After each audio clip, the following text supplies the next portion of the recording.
नमस्कार, कसे आहात? मजेत ना? मागच्या अलिबागच्या व्हिडिओमध्ये मी म्हणालो होतो नेक्स्ट व्हिडिओ हा रत्नागिरीचा असेल. सुंदर समुद्र किनारा असलेल्या जिल्ह्याची सफर या व्हिडिओमध्ये करूया.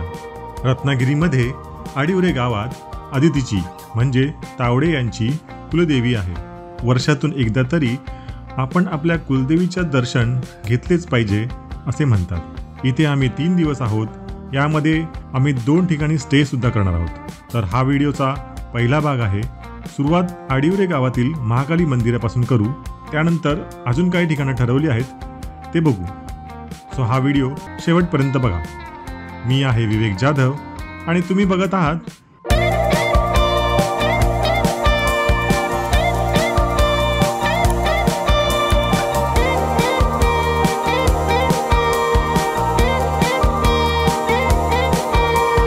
ठरल्याप्रमाणे ठाणे स्टेशनवरून रात्री 1:30ची ट्रेन होती.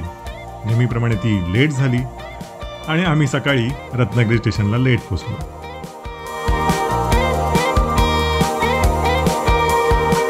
घरूनच एक कार बुक केली होती आजचा दिवस फिरण्यासाठी. ते काका स्टेशनला येऊन उभे होते. गाडीमध्ये बसून सगळ्यात पहिला महाकाली मंदिरात जायचं असं ठरलं. महाकाली मंदिराच्या जाणाऱ्या रस्त्यामध्ये एक तावडे अतिथी भवन म्हणून आहे. तिथे आम्ही फ्रेश होण्यासाठी पोहोचलो.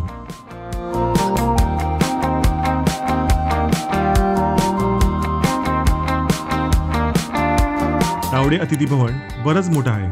चिऱ्यांचं बांधकाम आहे. 55 गुंठ्याच्या जागेवर 12,000 स्क्वेअर फीटची हे तावडे अतिथी भवन बेसमेंट प्लस 2 मजली इमारत आहे. यामध्ये सेंटरला मोठा हॉल आहे. AC नॉन AC रूम आहेत. हॉलमध्ये सप्तकोटेश्वर देवाची मूर्ती आहे. रूम्स एकदम स्वच्छ आहेत. तुम्हाला रूम आतून दाखवतो.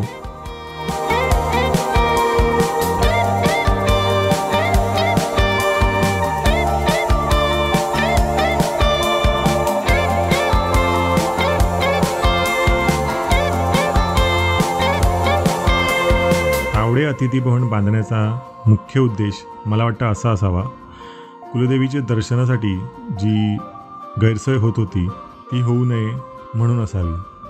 कारण महाकालीच्या परिसरात आडिवरे गावात महाकाली भक्त निवास सोडले तर कुठेही सोय नाही राहायची.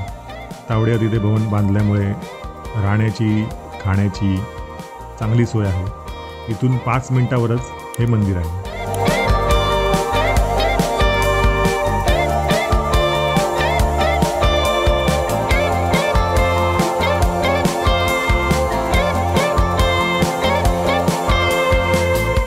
महाकाली मंदिराबद्दल सांगतो जे मी तिथे ऐकलं.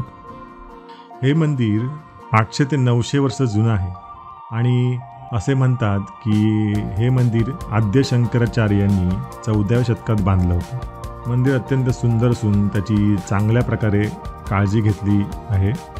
देवीची मूर्ती सुबक असून तिच्यामागे 2 सुंदर मोर आहेत. मंदिरात महाकालीसमोर उत्तरेस महासरस्वती तर उजव्या बाजूस महालक्ष्मीची स्थापना केली आहे.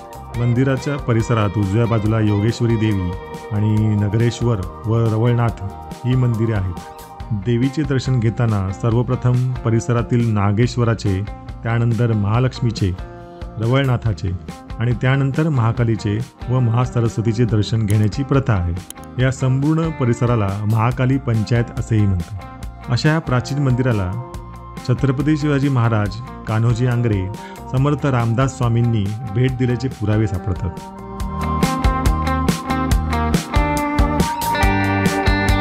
ह्या मंदिराची एक कथा पण आहे. इसवी सन 9व्या शतकात भंडारी लोक व्यत्ते या त्यांच्या समुद्रकाठच्या गावी नेहमीप्रमाणे मासे पकडण्यासाठी गेले. तेव्हा त्यांचे जाळे अडकून पडले. बरेच प्रयत्न करूनही जाळेवर येईल. तेव्हा त्यांनी जलदेवीची प्रार्थना केली. त्यापैकी मूळ पुरुषाच्या स्वप्नात येऊन श्री महाकालीने सांगितले, मी महाकाली आहे, तू मला वर घे आणि माझी स्थापना कर.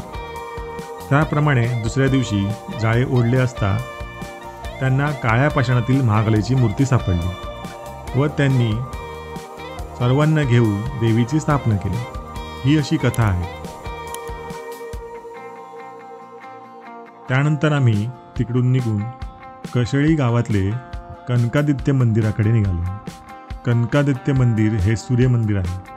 आदित्य म्हणजे सूर्य आणि कनका कोण हे तुम्हाला मी पुढे सांगतो। याची पण एक छान कथा आहे। मंदिर छान लाकडी बांधकामाचं आहे, छान नक्षीकाम आहेत, पूर्ण लाकडाचं वूड कार्विंग केलेली आहे। तुम्ही मंदिर बघून घ्या, त्यानंतर तुम्हाला मी याची कथा सांगतो।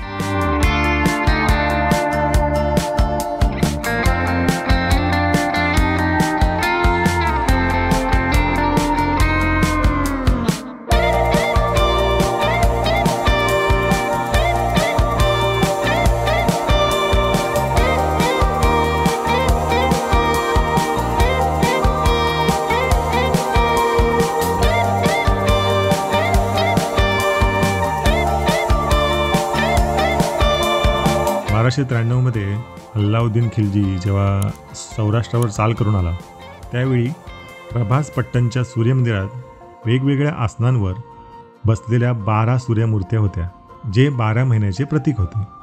हल्ल्याची आधीच बातमी कळल्यामुळे तेथील पुजाऱ्यांनी दक्षिणेकडे जाणाऱ्या एका व्यापाऱ्याच्या बोटीवर त्यातील काही मूर्ती चढवल्या व तो व्यापारी त्या मूर्ती घेऊन दक्षिणेकडे निघाला। फक्त येथील परिस्थिती शांत झाल्यावर तू त्या मूर्ती परत आण, अशी सूचना पुजाऱ्यांनी त्या व्यापाऱ्याला सांगितली। ती बोट कशेळी गावच्या समुद्र किनाऱ्या आल्यावर अडकली, पुढे जाईना। भरपूर प्रयत्न केले, पण ती बोट काय पुढे जायला तयार नाही। शेवटी त्या व्यापाऱ्याला असं वाटलं, कदाचित देवाची येथेच राहण्याची इच्छा असेल, म्हणून त्याने एक मूर्ती किनाऱ्याजवळ असलेल्या एका गुहेत आणून ठेवली। त्यानंतर त्याचे जहाज सुरू झाले। कशेळी गावात कनकाबाई नावाची एक सूर्यदेवाची भक्त राहत होती। तिच्या स्वप्नात त्याच वेळी ही सूर्यमूर्ती आली आणि भगवान सूर्य नारायणाने कनकेला म्हणाले की तू मला इथून ने आणि माझी गावात स्थापना कर। कनकाबाईने ही हकीकत ग्रामस्थांना सांगितली। मग ग्रामस्थांच्या मदतीने ती सूर्यमूर्ती गावात आणली व स्थापना केली। त्या कनकाबाईमुळे हे सगळं घडलं, त्यामुळे कनकेचा आदित्य म्हणून कनकादित्य असे हे या मंदिराला नाव पडले।